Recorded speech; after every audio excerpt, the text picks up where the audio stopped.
Hello everyone, good morning. আশা করি তোমরা সবাই ভালো আছো আর আমরাও খুব ভালো আছি। আজ হলো 18ই জুন।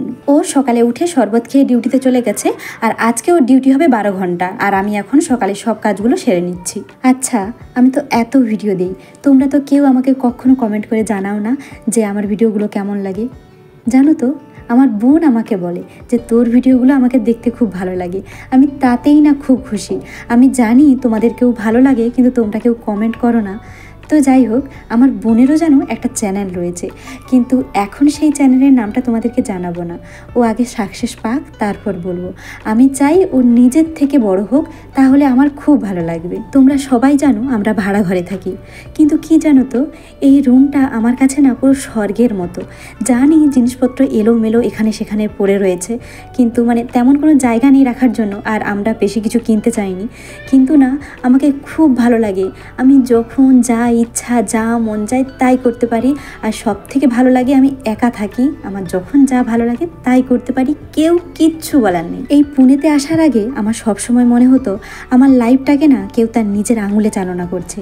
কিন্তু যবে থেকে আমি ট্রেনে উঠেছি, এখানে আসার জন্য, এই পুনেতে আসার জন্য, তবে থেকে মনে হচ্ছে আমি যেন পাখা মেলে উঠতে পেরেছি, একটু নিঃশ্বাস নিতে পারছি। সত্যি আমি এত খুশি এখানে আসার পর থেকে। আমি যখন প্রথম পুনেতে আসি, তখন বাড়িতে একজন আমাকে বলেছিল ওই টেনে টুনে 1 মাস, তারপর দেখবে বাড়িতে আসার জন্য প্রাণ পুরো হাঁপিয়ে উঠছে। কিন্তু মোটামুটি আমরা 1 বছর বাড়িতে যাইনি, এখানেই রয়েছি। আমাকে অনেকেই বলে বাড়ির জন্য মন খারাপ করে না, আমরা এখানে আছি কিভাবে। সত্যি কথা বলতে তেমন কোনো মন খারাপ হয় না, কিন্তু এই কিছুদিন ধরে এমন একটা অসুবিধার সাথে চলছে আমার বাড়ির লোক, সেটা ভাবলেই মনটা এত খারাপ লাগে, খুব কষ্ট হয় আর কি।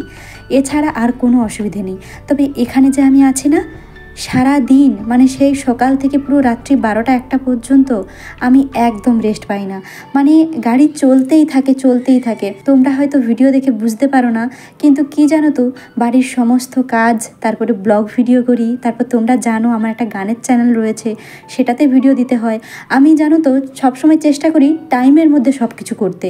আমি গানের ভিডিও দিয়ে থাকি জানো তো বৃহস্পতিবার আর রবিবার, পুরো সকাল 7টার সময়। আমি কোনো এলোমেলোভাবে কোনো কাজ করি না, মোটামুটি টাইমে, সব সময় টাইমে কাজ করি। এই জন্য আমার না খুব চাপ। কি জানো তো, আমরা মেয়েরা সেই সকালে ঘুম থেকে ওঠা থেকে রাত্রি ঘুমাতে যাওয়া পর্যন্ত 16-17 ঘন্টা কাজ করি, কিন্তু এই কাজ থেকে কোনো পেমেন্ট আসে না। আর যেই কাজ থেকে কোনো পেমেন্ট আসে না, সেই কাজের কোনো মানেই হয় না, এটা অন্যেরা ভাবে আর কি। আমরা কি করছি? আমরা তো শুধু বাড়ির কাজ করছি। এগুলো কি কাজ নাকি? এগুলো তো এমনি হাত লাগালেই হয়ে যায় আর কি। যখন আমি শ্বশুর বাড়িতে থাকতাম, সকালে ঘুম থেকে উঠে আমার জন্য যা কাজ থাকতো সেগুলো সেরে নিয়ে আমি চা করতাম সবাইয়ের জন্য। চা খাওয়া দাওয়া করে স্নান সেরে এসে আমি সবাইয়ের জন্য মুড়ি খাওয়ার জোগাড় করতাম। খাওয়া দাওয়া করে আমি বাসনপত্র ধুই, গান করতাম। তারপর 10টা না বাজতেই আমাকে বলতো যে রান্না চাপিয়ে দাও। কেউ যদি সবজি কেটে দিত তো ভালো হতো, না হলে নিজে সবজি কেটে রান্না করে ফেলতাম। রান্নার শেষের দিকে মা এসে লাগতো। তারপর খাওয়া দাওয়া করে আমি বাসনপত্র ধুতাম, না হলে মা ধুতো। তারপর একটু রেস্ট নিয়ে 3:30 থেকে আমার আবার টিউশন ছিল, আমি আবার অন্যের বাড়িতে পড়াতে যেতাম। সেখান থেকে আসতাম 6টার সময়। তারপর একটু রেস্ট নিয়ে মায়ের সাথে আবার রান্নাতে লাগতাম। এত কিছুর পরেও কেউ আমাকে বলতো তুমি তো তেমন কোনো কাজ করো না। আসলে আমি তাদেরকে বলেছিলাম আমার বাঁ হাতের থেকে ডান হাতের নখগুলো কেন বাড়ে, এই জন্য আমাকে এই কথাটা বলেছিল। আসলে আমি তো মাঠে ঘাটে কাজ করিনি, যারা মাঠে ঘাটে কাজ করে তাদের কাজ। আমি তো শুধু বাড়ির কাজগুলো করি আর একটু টিউশন পড়াই। এইসব কি কোনো কাজ নাকি বলো তো? তো যাই হোক, অনেক কথা বলে ফেললাম। আর কি জানো তো, অনেকেই ভাবে যে আমরা বাইরে আছি, আমরা সেই একদম গরিব দুস্থ দুঃখীদের মতো করে আছি। যেটা আমারও আগে মনে হতো যে ওরা বাইরে আছে, ওদেরকে সব জিনিস কিনতে হয়, খুব কষ্টে চালাতে হয়। ব্যাপারটা তেমন নয়। যেমন পাওয়া যায় তেমন ভাবে থাকি, খুব একটা লাক্সারি ভাবে থাকতে হবে সেভাবে থাকি না। মোটামুটি যেমন ভাবে চলে, যেমন ভাবে সবাই থাকে তেমনই ভাবে থাকার চেষ্টা করি। তো যাই হোক, অনেক দেরি হয়ে গেছে, 6:30 7টা বেজে গেছে। আমার মিস্টার এখনো আসেনি। আমি এখন তিলটা ধুয়ে বেটে নিচ্ছি। আর আমার মিস্টার তিল খেতে খুব পছন্দ করে। ও যদি জানতে পারে আজকে তিল ভাজা হচ্ছে, আনন্দে একদম আত্মহারা হয়ে যাবে। আর এদিকে আমি এখন কুকারের মধ্যে চালটা দিয়ে রেডি করে রাখছি। ও যা আসবে আমি সঙ্গে সঙ্গে গ্যাসটা জ্বালিয়ে দেবো। কে নাই?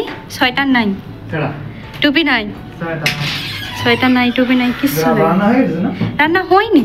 আমি কি জানি যে তুমি যত তাড়াতাড়ি আসবে বলে। এই তো আমি এক্ষুনি ভাত চাপি, তো আমি রেডি করে রাখছি সব কিছু। তুমি কি করতেছ? আমি তোমার জন্য তিল ভাজা করতেছি। তিল ভাজা? Wow, nice. এটা চুইয়ে নি না? কালকে বাড়িতে ঢুকেছিল 9:30টার সময়, আর আজকে এসেছে 7:30টায়। এই জন্য আমি বুঝতে পারিনি, একটু দেরি হয়ে গেল।